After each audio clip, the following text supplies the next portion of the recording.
So hello friends, welcome back. Indian super ലീഗിൽ നിലവിൽ കേരള ബ്ലാസ്റ്റേഴ്സിൻ്റെ അവസ്ഥ വളരെ മോശമാണ്. ആദ്യമായിട്ടാണ് ഇവാൻ വുക്കമനോവിച്ച് കേരള ബ്ലാസ്റ്റേഴ്സിന് വന്നതിന് ശേഷം അടുപ്പിച്ച് 3 കളികൾ ISL ബ്ലാസ്റ്റേഴ്സ് തോക്കുന്നത്. അത് സൂപ്പർ കപ്പ് കൂടി ചേർത്ത് പറയുകയാണെന്നുണ്ടെങ്കിൽ 5 കളികൾ അടുപ്പിച്ച് തോറ്റു. അത് ഇവാൻ വുക്കമനോവിച്ച് എന്ന കോച്ചിൻ്റെ കരിയറിൽ തന്നെ ആദ്യത്തെ സംഭവമായിരിക്കും ഇത്ര അധികം തുടർ തോൽവികൾ. ആൻഡ് നമ്മൾ ടോട്ടൽ നോക്കുകയാണെന്നുണ്ടെങ്കിൽ ടീമിന്റെ പെർഫോമൻസ് വളരെയധികം ഡൗൺ ആയി. ഗോൾ അടിക്കുന്ന കാര്യത്തിൽ വളരെയധികം കുറവ് വന്നു. ഗോൾ വഴങ്ങുന്ന കാര്യത്തിൽ ഒരു കണക്കില്ലാത്ത രീതിയിൽ എല്ലാ മാച്ചിലും ഗോൾ വഴങ്ങുന്നുണ്ട്. ടോട്ടലി ടീമിന്റെ മെന്റാലിറ്റി ഒക്കെ വളരെയധികം ഡൗൺ ആയി. പോയിന്റ് ടേബിളിൽ ഓരോ മാച്ച് കഴിയുന്തോറും മറ്റു ടീമുകളുടെ റിസൾട്ട് വരുന്തോറും ബ്ലാസ്റ്റേഴ്സ് ഇങ്ങനെ താഴേക്ക് ഇറങ്ങി വന്നുകൊണ്ടിരിക്കുകയാണ്. ആൻഡ് ഇവിടെ വരുന്ന ചോദ്യം, ഇതിൻ്റെയൊക്കെ ഉത്തരവാദി ആരാണ്? എന്താണ് യഥാർത്ഥത്തിൽ കേരള ബ്ലാസ്റ്റേഴ്സിന്റെ പ്രശ്നം? എല്ലാ വിരലുകളും ഇപ്പോൾ ചൂണ്ടുന്നത്, അല്ലെങ്കിൽ എല്ലാ വിമർശനങ്ങളും നിലവിൽ ഇപ്പോൾ വന്നുകൊണ്ടിരിക്കുന്നത് ഇവാൻ വുക്കമനോവിച്ച് എന്ന കേരള ബ്ലാസ്റ്റേഴ്സിന്റെ പരിശീലകന്റെ നേർക്കാണ്. നമുക്ക് എല്ലാവർക്കും അറിയാവുന്ന കേസാണ്. ISL കേരള ബ്ലാസ്റ്റേഴ്സിന്റെ ചരിത്രത്തിൽ തന്നെ ഇത്രയും സക്സസ്ഫുൾ ആയിട്ടുള്ള ഒരു കോച്ച് ഉണ്ടോ എന്നുള്ളത് സംശയമാണ്. സംശയമൊന്നുമില്ല, അത് ഉറപ്പാണ്. വേറൊരു കോച്ചിനും അവകാശപ്പെടാനില്ലാത്ത തരത്തിൽ സ്റ്റാറ്റുകൾ എടുത്തു നോക്കുകയാണെന്നുണ്ടെങ്കിലും വിജയങ്ങൾ എടുത്തു നോക്കുകയാണെന്നുണ്ടെങ്കിലും നമുക്കറിയാം, ഇവാന് മുമ്പും ശേഷവും എന്ന രീതിയിലും കേരള ബ്ലാസ്റ്റേഴ്സിനെ തരംതിരിക്കാൻ പാകത്തിനുള്ള ഒരു ചേഞ്ചാണ് ഇവാൻ വന്നതിന് ശേഷം നടത്തിയിട്ടുള്ളത്. അദ്ദേഹം പരിശീലിപ്പിച്ച 2 സീസണിലും ആ ഒരു നെക്സ്റ്റ് റൗണ്ടിലേക്ക്, പ്ലേ ഓഫിലേക്ക് ക്വാളിഫൈ ആവാൻ സാധിച്ചു. ഫസ്റ്റ് സീസണിൽ തന്നെ ഫൈനലിലെത്തി. ആൻഡ് നമ്മൾ നേടാൻ സാധിക്കില്ലെന്ന് കരുതിയ ഒരുപാട് അച്ചീവ്മെന്റ്സ്, ഒരുപാട് റെക്കോർഡുകൾ ഇവാൻ വുക്കമനോവിച്ച് സ്വന്തമാക്കി. ISL ഒരു ടീം വ്യത്യാസമില്ലാതെ എല്ലാ ടീമുകൾക്കെതിരെയും വിജയം നേടാൻ ഇവാന് സാധിച്ചു. ആൻഡ് പല പ്ലേയേഴ്സിനെയും അവരുടെ ഒരു ബെസ്റ്റ് വേർഷനിൽ നമ്മൾ കണ്ടു. അങ്ങനെ ഒരുപാട് കാര്യങ്ങൾ, ഒരു സമയത്ത് ഓരോ മാച്ച് കഴിയുന്തോറും ഓരോ പുതിയ റെക്കോർഡുകൾ, നമ്മൾ ആ സമയത്ത് കേൾക്കാത്ത കാര്യങ്ങളൊക്കെ ഇവാൻ അച്ചീവ് ചെയ്യുന്ന രീതിയിൽ കണ്ടു. പക്ഷേ ഇതുവരെയും ഒരു ട്രോഫി എന്ന് പറയുന്ന സംഭവം നേടാൻ മാത്രമാണ് ഇവാന് സാധിക്കാതെ ഉള്ളത്. അത് ISL നോക്കുകയാണെങ്കിലും സൂപ്പർ കപ്പ് നോക്കുകയാണെങ്കിലും ഡ്യൂറൻ കപ്പ് നോക്കുകയാണെങ്കിലും ബ്ലാസ്റ്റേഴ്സ് ഇന്നേ വരെ കളിച്ച ഒരു ടൂർണമെന്റിലും ഒരു കോച്ചിന് സാധിക്കാത്ത കാര്യം അത് ഇവാനും സാധിച്ചിട്ടില്ല. ആൻഡ് നമ്മൾ എത്രയൊക്കെ ഈ പറഞ്ഞ ഹിസ്റ്ററി പറയുമ്പോഴും, എത്രയൊക്കെ ഈ പറഞ്ഞ കണക്കുകൾ പറയുമ്പോഴും, എത്രയൊക്കെ സക്സസ്ഫുൾ കോച്ചാണ് ഇവാൻ എന്ന് പറയുമ്പോഴും, എല്ലാ ടീമിലും ഈ പറഞ്ഞതുപോലെ ഒരു കോച്ചിന് ഒരു എക്സ്പയറി ഡേറ്റ് ഉണ്ടാവും. എത്ര ബെസ്റ്റ് കോച്ചാണെങ്കിലും എത്ര മികച്ച ടീമാണെങ്കിലും ആ ഒരു കോച്ച് ആ ഒരു ടീമിൽ ഫിറ്റ് ആവാത്ത ഒരു പോയിന്റ് വരും. അതിന് മുൻപുള്ള അതിൻ്റെ കണക്കുകൾക്കോ വിജയങ്ങൾക്കോ റെക്കോർഡുകൾക്കോ ഒന്നും പ്രാധാന്യമില്ലാത്ത രീതിയിൽ ആ ഒരു മൊമെന്റിൽ അത് മാറുന്നുണ്ടാവും. അത് ചില കോച്ചുകൾക്ക് വളരെ പെട്ടെന്ന് തൊട്ടടുത്ത 2ാമത്തെ സീസണിൽ തന്നെ വരും. ചില കോച്ചുകൾക്ക് ഒരു 5-6 സീസൺ വരെ പോകും. അങ്ങനെ എപ്പോഴാണെങ്കിലും ഒരു ഫിറ്റ് ആവാത്ത, അല്ലെങ്കിൽ ആ കോച്ചിനെ കൊണ്ട് ഇനി സാധിക്കില്ല എന്ന് പറയുന്നൊരു ടൈം വരും. ഈ പറയുന്ന കാര്യങ്ങൾ, ടാക്ടിക്സ് ആണെങ്കിലും അത് എക്സ്പോസ് ആവുന്ന സിറ്റുവേഷൻസ് വരാം. എക്സ്പോസ് ആവുന്ന സിറ്റുവേഷൻ ആണെങ്കിൽ അതിനെ മറികടക്കുക, അപ്ഡേറ്റ് ചെയ്യുക തുടങ്ങിയ കാര്യങ്ങളൊക്കെ ചെയ്യാം. പക്ഷേ ഈ പറഞ്ഞ പോലെ പ്ലേയേഴ്സിനെ മോട്ടിവേറ്റ് ചെയ്യുന്ന കാര്യങ്ങൾ, ഒരു കാര്യം തന്നെ നമുക്ക് എത്ര വട്ടം റിപ്പീറ്റ് ആയിട്ട് എത്ര പ്ലേയേഴ്സിനോട് പറയാൻ പറ്റും? സോ അതൊക്കെ ഈ പറഞ്ഞ പോലെ ഒരു മൊമെന്റ് എത്തി കഴിയുമ്പോൾ ആ ഒരു കോച്ചിന്റെ കയ്യിൽ നിൽക്കില്ല എന്ന് പറയുന്ന ഒരു അവസ്ഥ വരുമ്പോൾ ആ കോച്ച് മോശമായതുകൊണ്ടായിരിക്കില്ല ആ ഒരു കോച്ചിനെ സാക്ക് ചെയ്യുന്നത്. ഇതേ കോച്ച് വേറൊരു ടീമിൽ പോകുമ്പോൾ ഈ കാര്യങ്ങളെല്ലാം തുടങ്ങി ചെയ്യുമ്പോൾ അവിടെ പുതിയൊരു ക്ലബ്ബിൽ ആ ഒരു കോച്ച് സക്സസ് ആവാറുണ്ട്. ഈ ഒരു പോയിന്റ് എല്ലാ കോച്ചുമാർക്കും എല്ലാ ടീമുകൾക്കും ബാധകമായിട്ടുള്ള ഒരു കാര്യമാണ്. ഇവിടെ കേരള ബ്ലാസ്റ്റേഴ്സിന്റെ കാര്യത്തിലേക്ക് വരുമ്പോൾ അവിടെ ആ ഒരു ടൈം, ആ ഒരു എക്സ്പയറി ഡേറ്റ് ആയിട്ടുണ്ടോ എന്നുള്ളതാണ് ചോദ്യം.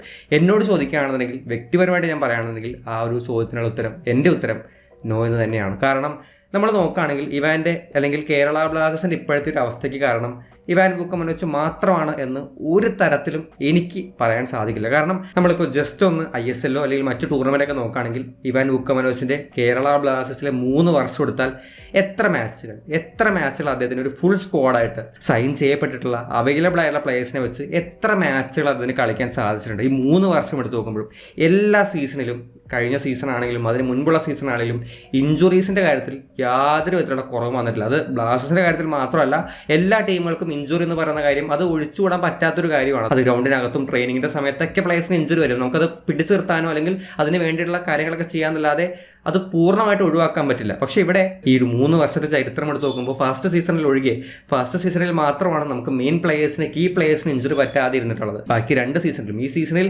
ടോട്ടലി 14-17 ഇഞ്ചുറീസ് വന്നു കഴിഞ്ഞു. അതിൽ 4 സീസൺ തന്നെ നഷ്ടപ്പെടുന്ന രീതിയിലുള്ള ഇഞ്ചുറീസ് ആണ്. ആൻഡ് ഒരുപാട് പ്ലേയേഴ്സിന് ഇപ്പോൾ കഴിഞ്ഞ മാച്ചിൽ തന്നെ നമ്മുടെ സച്ചിന് പരിക്ക് പറ്റി, ലെസ്കോച്ചിന് പരിക്ക് പറ്റി, ദിമിത്രോസ് ഉണ്ടായിരുന്നില്ല. അങ്ങനെ ഈ സീസൺ എടുത്ത് നോക്കുകയാണെങ്കിൽ ഇഞ്ചുറീസ് മൂലം ഒരുപാട് പ്ലേയേഴ്സിനെ, കീ പ്ലേയേഴ്സ് നഷ്ടപ്പെട്ടിട്ടുണ്ട്. ആൻഡ് എനിക്ക് പേഴ്സണലി ഫീൽ ചെയ്തൊരു കാര്യം, നിലവിൽ ഇപ്പോൾ കേരള ബ്ലാസ്റ്റേഴ്സ് കളിച്ചുകൊണ്ടിരിക്കുന്നത് അവരുടെ B ടീം വെച്ചാണ്. സാധാരണ രീതിയിൽ കളികളൊക്കെ തോറ്റ് കഴിയുമ്പോൾ ട്രോൾ എന്ന രീതിയിൽ പറയാറുണ്ട് അത് ഞങ്ങളുടെ B ടീം ആയിരുന്നു എന്നുള്ളത്. പക്ഷേ ഇവിടെ നമ്മൾ നോക്കുകയാണെങ്കിൽ ശരിക്കും ബ്ലാസ്റ്റേഴ്സിൻ്റെ ഒരു സെക്കൻഡ് ടീമായിട്ട് മാറിയിട്ടുണ്ട്. ഫസ്റ്റ് ചോയ്സ് ഗോൾ കീപ്പറായുള്ള സച്ചിന് പകരം കഴിഞ്ഞ മാച്ചിൽ കരൺജിത്ത് വന്നു. ഫസ്റ്റ് ചോയ്സ് ലെഫ്റ്റ് ബാക്ക് ആയിട്ടുള്ള ഐബന് പകരം ഇപ്പോൾ നവോച്ച സിംഗ് ആണ് കളിച്ചുകൊണ്ടിരിക്കുന്നത്. ജീക്സിന് പകരം വിപിൻ വന്നു, വിപിന് പകരം അസർ വന്നു. ആൻഡ് നമ്മുടെ ഫ്രണ്ടിൽ കളിക്കുന്ന 2 സ്ട്രൈക്കേഴ്സിന് പകരം പുതിയ 2 സ്ട്രൈക്കേഴ്സ്, സിർണിച്ചും അതുപോലെ തന്നെ ഇഷാൻ പണ്ഡിതായിട്ടാണ് കഴിഞ്ഞ മാച്ചിൽ ഇറങ്ങിയത്. ലൂണയ്ക്ക് പകരം സക്കായിയെ കൊണ്ടുവരേണ്ടി വന്നു. അങ്ങനെ നമ്മുടെ ഒരു പീക്ക് പെർഫോമൻസിൽ നിന്നിരുന്ന ടൈമിലുള്ള പല പ്ലേയേഴ്സും ഇപ്പോൾ നമ്മുടെ ഒപ്പം ഇല്ല.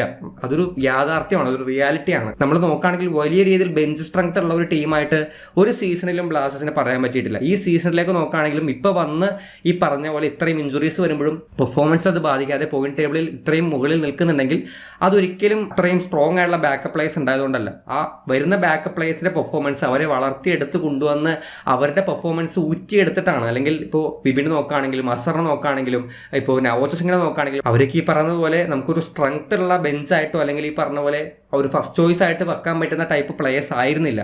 അവരെല്ലാം പെർഫോമൻസ് കൊണ്ടും ഹാർഡ് വർക്ക് കൊണ്ടും പ്രാക്ടീസ് കൊണ്ടും ഒക്കെ ആ രീതിയിലേക്ക് ആക്കിയെടുത്തതാണ്. നമ്മൾ റിയലിസ്റ്റിക്കലി ചിന്തിക്കുമ്പോൾ ഇത്തരത്തിലുള്ള കീ പ്ലേയേഴ്സിന് നമ്മുടെ ഒരു സ്റ്റാർട്ടിങ്ങിൽ വരുന്ന സ്ട്രെങ്ത് ഉള്ള അല്ലെങ്കിൽ നമ്മൾ ഫസ്റ്റ് 11 ആയിട്ട് കരുതിയിരുന്ന പല പ്ലേയേഴ്സും നഷ്ടപ്പെടുമ്പോൾ ഒരാൾ പോയാൽ മറ്റേ ആൾ അതേ സ്ട്രെങ്ത് അല്ലെ അതേ എബിലിറ്റി അതേ റേറ്റിംഗ് ഉള്ള പ്ലേയേഴ്സ് ഇല്ലാത്ത പക്ഷം എങ്ങനെയാണ് ആ പെർഫോമൻസ് നമുക്ക് മെയിൻറ്റെയിൻ ചെയ്യാൻ സാധിക്കുക? അതൊരു പരിധി വരെ ചെയ്യാൻ ഇപ്പോഴും ഇവാന് സാധിച്ചിട്ടുണ്ട്. അതൊരു വലിയ എക്സ്ക്യൂസ് ആയിട്ട് ഇവാൻ എവിടെയും പറയുന്നുമില്ല. കാരണം ഒരാൾ പോയി കഴിഞ്ഞാൽ അല്ലെങ്കിൽ ഒരു മെയിൻ പ്ലെയർ പോയി കഴിഞ്ഞാൽ ആ ഒരു പ്ലെയറിനെ മാത്രം ഡിപ്പെൻഡ് ചെയ്തല്ല ടീം ഇരിക്കുന്നത്. പകരം വരുന്ന പ്ലേയേഴ്സ് അതിനനുസരിച്ച് സ്റ്റെപ്പ് ചെയ്യണം. അത് എത്ര പൊട്ടൻഷ്യൽ ഉള്ള പ്ലെയർ ആണെങ്കിലും എത്ര യങ് പ്ലെയർ ആണെങ്കിലും അതിനനുസരിച്ച് ബാക്കി പ്ലേയേഴ്സിനെ തയ്യാറാക്കി നിർത്താൻ ടീമിന് സാധിക്കേണ്ടതുണ്ട്. പക്ഷേ ഇവിടെ സംഭവിച്ചിരിക്കുന്നത് ഒരു പീക്ക് പെർഫോമൻസ് ഡെലിവർ ചെയ്യുന്ന ടീമിൽ നിന്നും പല പ്ലേയേഴ്സും പോയിട്ട് മറ്റ് പ്ലേയേഴ്സ് വരുമ്പോൾ ആ സെയിം പെർഫോമൻസിൽ വരുന്ന ഇടിവ് തന്നെയാണ് ഇവിടെയും വന്നിട്ടുള്ളത്. ഇനി ടാക്ടിക്സിന്റെ കാര്യത്തിലേക്ക് വരാം. ഇവിടെയാണ് എല്ലാവർക്കും വലിയ രീതിയിലുള്ള സംശയങ്ങളുള്ളത്. നമ്മളും ഓൾറെഡി പറഞ്ഞൊരു കാര്യമാണ് ഇവാൻ വുക്കമനോവിച്ച് ടാക്ടിക്സ് എക്സ്പോസ് ആയിട്ടുണ്ടെന്നുള്ളത് സൂപ്പർ കപ്പിൽ. തീർച്ചയായിട്ടും അതൊരു പരസ്യമായുള്ളൊരു കാര്യം തന്നെയാണ്. ആർക്കും വലിയ സംശയങ്ങളൊന്നുമില്ല.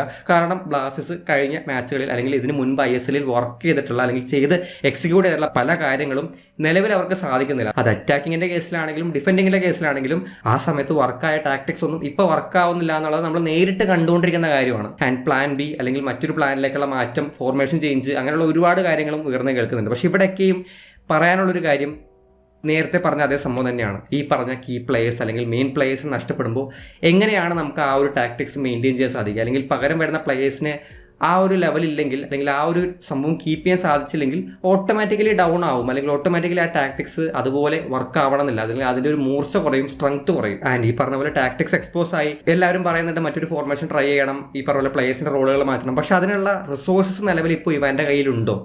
അതാണ് ഏറ്റവും വലിയ ചോദ്യം. പകരം വരുന്ന പ്ലേയേഴ്സിന് പോയ പ്ലേയേഴ്സിനുള്ള അതേ ക്വാളിറ്റി പ്ലേയേഴ്സ് ആണോ നിലവിൽ ഇപ്പോൾ നമ്മുടെ ടീമിലുള്ളത്? ഇപ്പോൾ ലൂണയുടെ തന്നെ ഒരു എക്സാമ്പിൾ എടുക്കുക. ലൂണയെ പോലെ ഒരു മറ്റൊരു പ്ലെയറിനെ കിട്ടുക എന്ന് പറയുന്നത് വളരെ പ്രയാസമുള്ളൊരു കാര്യമാണ്. പക്ഷേ നമ്മൾ മറ്റ് ടീമുകളിലേക്ക് നോക്കുകയാണെങ്കിൽ, മുംബൈ നോക്കുകയാണെങ്കിലും മോഹൻ ബഗാൻ നോക്കുകയാണെങ്കിലൊക്കെ അവരെ ഒരു പ്ലെയറെ നഷ്ടപ്പെട്ട് കഴിഞ്ഞാൽ അതേ ക്വാളിറ്റിയിലുള്ള പ്ലേയേഴ്സിന് ജനുവരി ട്രാൻസ്ഫർ വിൻഡോയിൽ പോലും കണ്ടെത്തി കൊണ്ടുവരുന്നുണ്ട്. അവിടെ ഒരുപാട് കാര്യങ്ങൾ ഡിപ്പെൻഡ് ആയിരിക്കാം. പക്ഷേ ഇവിടെ ഈ പറഞ്ഞ പോലെ ലൂണയ്ക്ക് പകരം വന്നിട്ടുള്ള ഇപ്പോൾ ഫെഡറർ സിറിച്ചാണെങ്കിലും ലൂണയുടെ ക്വാളിറ്റി ഡെലിവർ ചെയ്യാൻ പാകത്തിന് റെഡി ആയിട്ടില്ല, അല്ലെങ്കിൽ ആ ക്വാളിറ്റി ഉണ്ടോ എന്നുള്ളതും സംശയമാണ്. പെപ്പറയ്ക്ക് പകരം നമ്മൾ ജസ്റ്റിനെയാണ് ഈ പറഞ്ഞ പോലെ കൊണ്ടുവന്നിരിക്കുന്നത്. ഗ്രൗണ്ടിലേക്ക് നോക്കുകയാണെങ്കിൽ ലൂണയ്ക്ക് പകരം സക്കായിയാണ് കളിച്ചുകൊണ്ടിരിക്കുന്നത്. ആൻഡ് ഇവരൊക്കെ ചെയ്ത കാര്യങ്ങൾ അല്ലെങ്കിൽ അത്രയും പെർഫെക്റ്റ് ആയിട്ട് അല്ലെങ്കിൽ അത്രയും നല്ല രീതിക്ക് പകരം വരുന്ന പ്ലേയേഴ്സിന് ചെയ്യാൻ സാധിച്ചില്ലെങ്കിൽ എവിടെയാണ് അവിടെ ഒരു ലോജിക് ഉള്ളത്? നേരത്തെ പെർഫോമൻസ് കീപ്പ് ചെയ്യാൻ സാധിക്കണം എന്നുള്ളത് അവിടെ ഓട്ടോമാറ്റിക്കലി ഡൗൺ ആവും. അത് കോച്ചിന്റെ മാത്രം തലയിൽ കെട്ടിവെക്കേണ്ട ഒരു പ്രശ്നമായിട്ട് തോന്നുന്നില്ല. അതിനനുസരിച്ചുള്ള റിസോഴ്സസ് ഇല്ലെങ്കിൽ കോച്ചിന് കാര്യമായിട്ട് എന്താണ് ചെയ്യാൻ സാധിക്കുക? ആൻഡ് ഇവിടെ ഇവാൻ വുക്കമനോവിച്ച് എന്ന കോച്ചിന്റെ ഒരു കുറവായിട്ടല്ല, എനിക്കൊരു നിസ്സഹായാവസ്ഥയായിട്ടാണ് തോന്നുന്നത്. അത് എപ്പോഴും നഷ്ടപ്പെട്ടുകൊണ്ടേയിരിക്കുകയാണ്. കഴിഞ്ഞ മാച്ചിൽ സച്ചിൻ പോയി, ലെസ്കോച്ച് പോയി, ഡിമിത്രോസ് ഉണ്ടായിരുന്നില്ല. ഇവരൊക്കെ എങ്ങനെയാണ് ആ വിടവ് നികത്തുക? അല്ലെങ്കിൽ ദിമിത്രോസ് എന്ന് പറയുന്നത് ISL രണ്ടാമത്തെ വർഷം കളിച്ച എക്സ്പീരിയൻസ് ഉള്ള, ഫസ്റ്റ് സീസണിൽ 10 ഗോളുകൾ, ഈ സീസണിലും ഗോൾ സ്കോറിങ്ങിന്റെ കാര്യത്തിൽ മുന്നോട്ട് പോയിക്കൊണ്ടിരിക്കുന്ന ഒരു സ്ട്രൈക്കറാണ്. അത്തരം ഒരു സ്ട്രൈക്കർ ഇല്ലാതാവുമ്പോൾ ആ സ്ട്രൈക്കർ ചെയ്ത ഡ്യൂട്ടി മറ്റൊരാൾക്ക് ചെയ്യാൻ പറ്റിയില്ലെങ്കിൽ അവിടെ ഓട്ടോമാറ്റിക്കലി ഈ പറഞ്ഞ പോലെ ടീമിന്റെ പെർഫോമൻസ് ഡള്ളാവും. ആൻഡ് ഒന്നുകൂടി നമ്മൾ ആഴത്തിൽ ചിന്തിക്കുമ്പോൾ ഇതൊക്കെ ഒരു എക്സ്ക്യൂസസ് ആണോ, അല്ലെങ്കിൽ ഈ പറഞ്ഞ പോലെ മറ്റൊരു കോച്ചിന് ഇത് ചെയ്യാൻ പറ്റില്ലേ, ഇതൊക്കെ ചോദിക്കുമ്പോൾ തീർച്ചയായിട്ടും ഒരുപക്ഷെ ഇത്രയും സ്ട്രഗിൾ ചെയ്ത് അല്ലെങ്കിൽ ഇത്രയും മോശം സിറ്റുവേഷനിലാണെങ്കിലും ഉയർന്നു വരുന്ന ടീമുകളുണ്ട്, മികച്ച രീതിയിൽ പെർഫോം ചെയ്യുന്ന ടീമുകളുണ്ട്, ആ ഗ്യാപ്പ് ഫില്ല് ചെയ്യുന്ന രീതിയിൽ മുന്നോട്ട് വരുന്ന പ്ലേയേഴ്സ് ഉണ്ട്, അവരെ ഈ പറഞ്ഞ മോൾഡ് ചെയ്തെടുക്കുന്ന സ്റ്റാഫുകളും കോച്ചുമാരും ഉണ്ട്. അങ്ങനെ ആവണമെന്നുണ്ടെങ്കിൽ ഒരു നോർമൽ കോച്ചിൽ നിന്നും ഒരു എക്സ്ട്രാ ഓർഡിനറി കോച്ചായിട്ട് മാറേണ്ടതുണ്ട്. ആൻഡ് ഇനി ബാക്കിയുള്ള മാച്ചുകളിൽ നമുക്ക് വരുന്ന ചോദ്യം ആ ഒരു എക്സ്ട്രാ ഓർഡിനറി കോച്ചാവാൻ ഇവാന് സാധിക്കുമോ എന്നുള്ളതാണ്. അല്ലെങ്കിൽ അതിന് അവസരം കൊടുക്കാൻ ബ്ലാസ്റ്റേഴ്സ് തയ്യാറാവുമോ എന്നുള്ളതും എൻ്റെ ഒരു അഭിപ്രായത്തിൽ തീർച്ചയായിട്ടും ഒരു നല്ല സ്ക്വാഡും ഒരു നല്ല ടീമും, പ്രത്യേകിച്ചും ഈ സീസണിൽ ഫസ്റ്റ് 11 കളിക്കാൻ ഉദ്ദേശിച്ചിരുന്ന പ്ലേയേഴ്സ് ഇപ്പോഴും അവൈലബിൾ ആയിരുന്നെങ്കിൽ ഈ ഒരു സ്ഥാനത്തെ ആയിരിക്കില്ല ബ്ലാസ്റ്റേഴ്സ്. തീർച്ചയായിട്ടും ഷീൽഡിന് വേണ്ടി മത്സരിക്കുന്ന ടീമുകളിൽ ഒന്നായിട്ട് ബ്ലാസ്റ്റേഴ്സിന് എന്തുകൊണ്ടും മാറാൻ സാധിക്കുമായിരുന്ന രീതിയിലാണ് തുടക്കത്തിലെ ബ്ലാസ്റ്റേഴ്സിന്റെ പെർഫോമൻസ് വന്നിട്ടുണ്ടായിരുന്നത്. ഇതുവരെയും അതിന് കിട്ടാത്ത ആ ഒരു ലക്ഷറി അല്ലെങ്കിൽ ആ ഒരു റിസോഴ്സസ് സംഭവം, പ്ലേയേഴ്സിന്റെ അവൈലബിലിറ്റി, അതൊക്കെ കിട്ടുന്ന ഒരു സീസൺ കിട്ടിയിട്ട് അവിടെയും ഇതേയും ഈ രീതിയിൽ പെർഫോം ചെയ്യാണ് ട്രോഫികൾ പരിമിതികളൊന്നും ഇല്ലെങ്കിൽ തീർച്ചയായിട്ടും സ്നേഹത്തോടെ സന്തോഷത്തോടെ അദ്ദേഹത്തെ യാത്രയാക്കാം എന്ന് തന്നെയാണ് ഞാനും വിശ്വസിക്കുന്നത്. എന്തായാലും ഈ ഒരു ടോപ്പിക്കിൽ എൻ്റെ അഭിപ്രായമായിരിക്കണമെന്നില്ല നിങ്ങളുടേത്. അത് മാന്യമായിട്ട് കമൻറ്റ് ബോക്സിൽ ഷെയർ ചെയ്യാൻ ശ്രമിക്കുക. നമുക്ക് എന്തെങ്കിലും മറ്റു വീഡിയോയിൽ കാണാം. ബൈ.